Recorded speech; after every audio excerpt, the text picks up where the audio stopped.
Hello, everyone. Welcome to the podcast today. I'm joined here with my dad. At the time What of up? recording, this podcast still does not have a name. So if you guys can drop in the comments a name. If I don't take yours, don't be offended. If I don't, it's probably a terrible name. Just kidding, just kidding. Don't be offended. However, Dad, welcome to the show. Thank you, sir. Do you want to introduce yourself? Tell them what you do for a living. I am David Farley. I drive a semi truck for doubles, and drive to Pittsburgh, Pennsylvania, and I work all night long. Yeah, basically.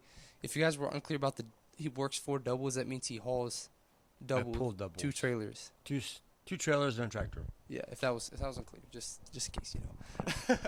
So yeah, let's start off with this. You were driving this week. By the way, how was your week? Because I didn't really see you all week. Busy. We were both busy, Yeah. so we didn't really see each other. I had about 67 hours this week. 60. Wow. Yeah. I had about, I don't know, maybe 40. You were home at 10 o'clock at night every night. You were late. Almost every night, but Wednesday was a shorter day. Yeah. So I probably had about 35 hours, almost 40. I don't know. But anyways, let's start off with the story. So you sent a picture in the group chat of our family of his truck tire blew. So Yes. I saw that and I was like, whoa. And then I was like, well, he sent a picture, so clearly he's safe and he's okay. But I never heard the story, so I want to know how that went down. It was on my dolly, which Uh-huh. is the thing that connects the converter dolly, connects the two trailers. And I was driving and listening to my music, my gospel music, and it blew. I heard a boom. As soon as I heard From it the converter. from the converter dolly. Well, I didn't know it was a converter dolly at first, but it was a tire. Yeah. I was like, what happened there? So I pulled over a little. Well, actually, take that back. I was going to Clearfield. Okay. I was 30 miles away. I didn't stop. I actually pulled over, checked it. Uh-huh. It was the outside passenger tire. Wow. But I was so close to the terminal, I was only 30 miles away, Mhm. and there's 4 tires on that converter dolly. So I Okay. just kept on driving Wow. with a So, flat tire. For how long? 30 miles? 30 miles. With a About flat 30 miles tire. with a flat tire. And you knew it was blue. I knew it was blue. Wait, so how fast did you go the rest of the 65 way? still. Wait, what? That is actually crazy. I did not see that coming. Yes. Yes. Um, You can drive it technically because you got two tires on both sides. So you could technically keep on going. The problem is, if I'd have pulled over and waited, it'd been 3 hours to wait for a vendor to come fix that tire. So honestly, I'm a little confused about what is converter dolly. Can you give us an outline of that in any way? It connects the two trailers. Oh, okay, so one of those. Okay, I know what you're talking It's about. basically it has a fifth pin, Yeah. fifth wheel on top, and it connects it. Okay, so I know what you're talking about, but I was just the term just didn't get to Yes. just didn't register with my brain. So Not a dolly like this. right. Now I Converter understand. dolly. Yes. So that's a crazy story. Wow. You just drove the rest of the way. Keep on Didn't even going. care. Life doesn't stop. You gotta Hey, keep you going. gotta go. You gotta keep driving. Keep pressing on. There's something to be done. That's a life lesson. That's true. That is a When life lesson. When your life blows up, keep on driving. Yeah. By the way, life never stops. It really doesn't. I remember when his dad and my grandfather passed. Someone in our family said all these people do their things and this tragedy happened, but they're still doing all their things. But life doesn't stop. Around us, the world around us never stops. People still do their thing, and that's just how it is, unfortunately. But you just gotta learn to move on. I'm not saying move on with death, because that's not easy. But You never forget them. You move Yeah. on, but you never forget them. yeah, I guess Always that's what in I'm your trying heart. to say, something like that. Okay, guys, we had some technical difficulties, but we are back. We're gonna leave where we left off, so we're gonna move on to a topic of, and my youth pastor was talking about this today, about identity. And so he was saying about people put their identity in certain things. What do you have to say about that? I think in a lot of ways, identity goes back to what you do. Mm-hmm. You know, I'm a truck driver. I preach. Somebody preaches, a pastor. Uh-huh. Somebody's a writer. They write. in a lot of ways, as far as the world is concerned, that's what they do. Mm-hmm. But our identity as Christians, first and foremost, we're Christians. We are one that loves the Lord. We are one that wants to serve Him first. Mm-hmm. And then after that, what we do can also be identity also, honestly, because what do? What's the question when you meet people? What do you do for a living? I drive truck. Yeah. So, okay, what do you do? Oh, truck driver. What do you do? Oh, I'm a pastor. Okay, so you're a pastor. You're assistant pastor. Oh, okay. So there's nothing wrong with that. You identify as that. Mm-hmm. I'll just piggyback off of that.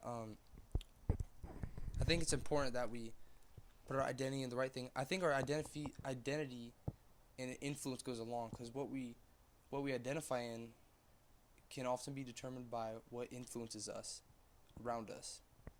Maybe it's, I don't know, social media or a certain group that influences you, and that's why you choose to identify with that. So that's why it's important to have the right influence around you and surround yourself with the right influence and friends and so on.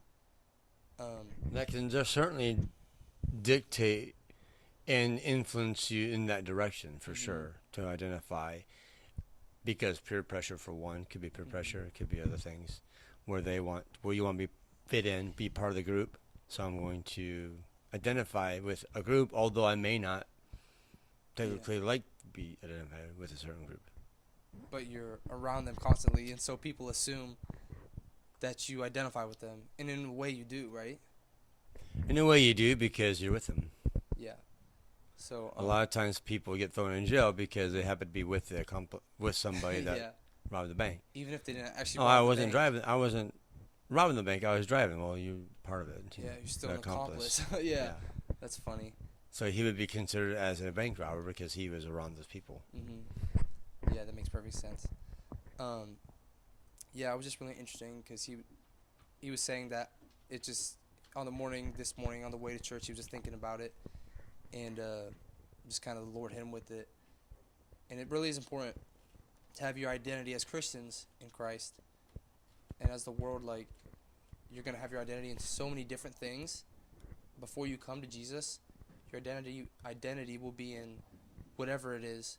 So like truck driver, job, which is still part of who we are, but it's not our main.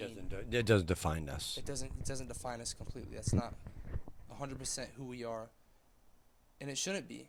But even as Christians, we can sometimes lose our identity, and then once that happens, we can sometimes identify with the world unintentionally. Is that accurate? Probably. Yeah, I think so, because in Sodom and Gomorrah, he was part of, what was that fellow's name? Lot. Lot, yeah, I can't remember. Lot was in that city for a long, long time, it sounds like. And he was a Christian. Yeah. And it sounds like his wife was a Christian too. Yeah. And then he just became what they are.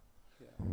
And then he wasn't gay, but he identified with them and just kind of accepted it as part of that group. Well, you know what's interesting about Lot and Sodom and Gomorrah? I think it's 1 Peter. I'm not 100% sure, but I think it is, where it says that he was actually a righteous man, because it says there were things in that city that vexed his righteous soul. And what vex means is to stick to, or like to cleave. So things he saw and heard specifically, it says, and they vexed his soul, and it stuck to him, and that's why the influence around him became his identity. Absolutely. And then think of another thing with Peter.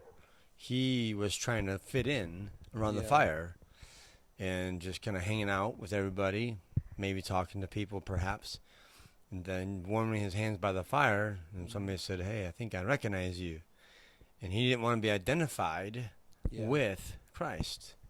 He was, of course, scared with his life, of course, but he was trying to change that identity. But the thing is, the world knows how Christians are supposed to act. Yeah.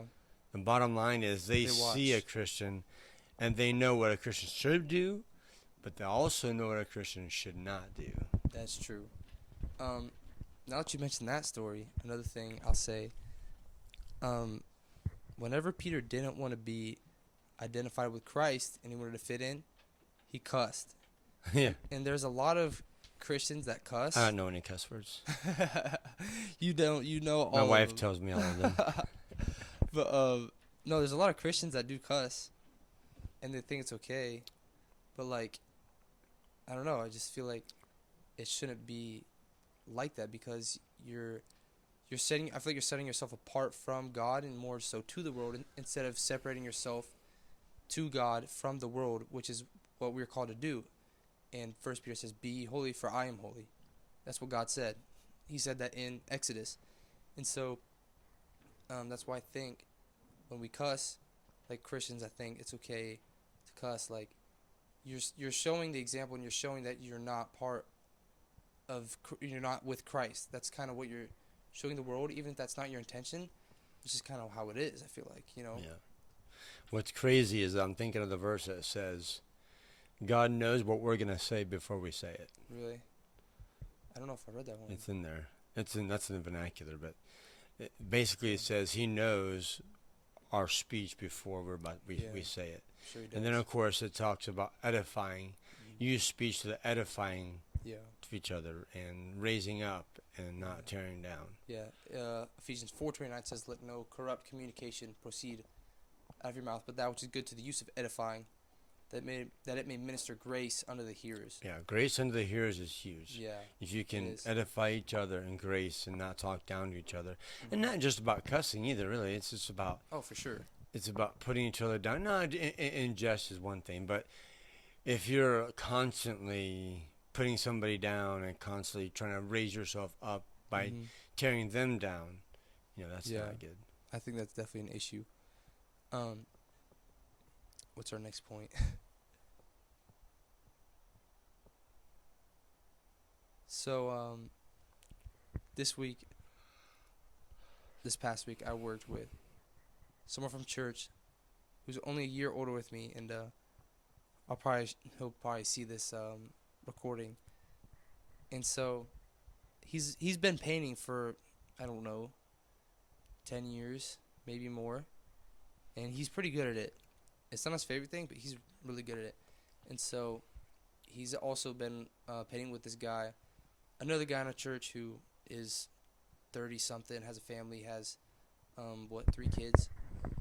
But, so he took on a big job, and he wanted me to work with him. So I've been working with him this week, but I'm not a painter, and it's not good.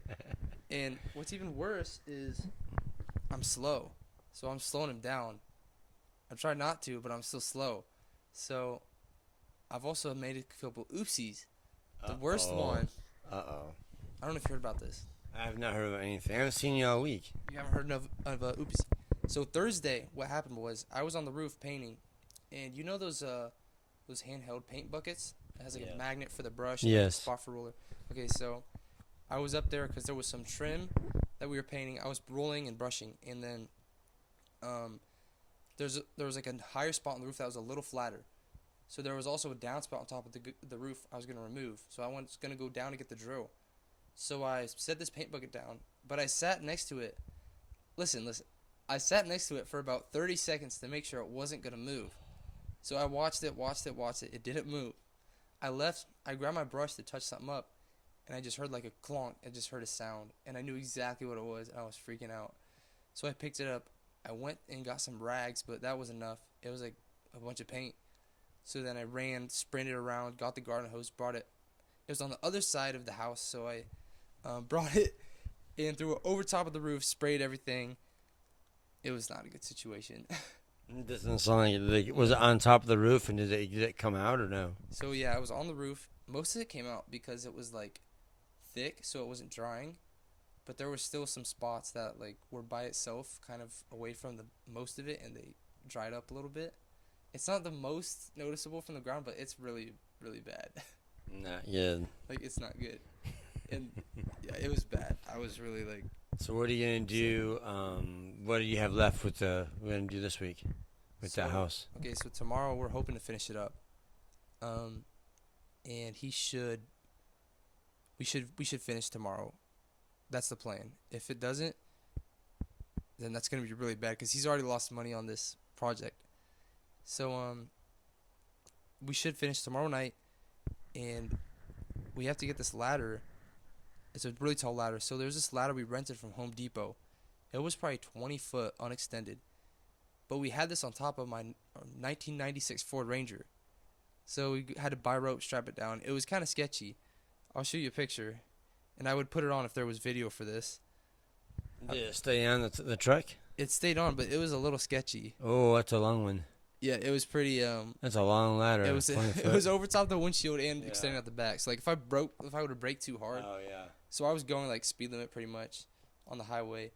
It was a little sketchy, but there were like times I had to hold the rope with one hand because it was inside the truck, and then the other hand I was driving, because I was like, this knot's not great. So I just held it down, and it was fine, but it was kind of sketchy. It was not good. But then Ishman also made a little bit oopsie. He didn't realize the Home Depot rental closed at 9. And so closed it at 8, and we got there at 9. So I had this ladder, and I drive all the way home with it and bring it back the next morning. And he might have had so we had to turn it in to Home Depot in the morning and then rent it again. So we lost a lot of time. And that day didn't get started till like 12 because we also had to go get paint. By that time, it was like 11, so we're like, let's just go grab lunch. We got lunch, went back to the house, it was like 12, so we only got like 8 hours, 7.5 hours of work, so it was kind of a slow day. Wow. Who does the trimming and who does the rolling in the paint that you're doing? Both of us, so like, it's a big house, so there's enough work for both of us, so you trim first and go back and roll it over? So the rolls, so we had a paint sprayer the first day, and he borrowed it from the guy that's kind of mentored him his whole life painting. So he borrowed the paint sprayer from him, and we would paint the main wood, and the trim around it was a different color, so we'd roll that. But then the rest of the week we didn't have the sprayer, so we had to roll the rest. So there were some spots on the house. They were like 35 feet tall, so that's why we needed the ladder. But so we had to roll the whole thing up top that high. Oh, well, wow. I didn't get on the ladder that he did, because I wasn't gonna get up there. And so he did all the rolling from that high. But we need the ladder for one more day. That's why. But we're getting a different ladder that someone else owns, so we're just borrowing it so he doesn't have to pay for it. It's still gonna go on the truck, so it's gonna be sketchy.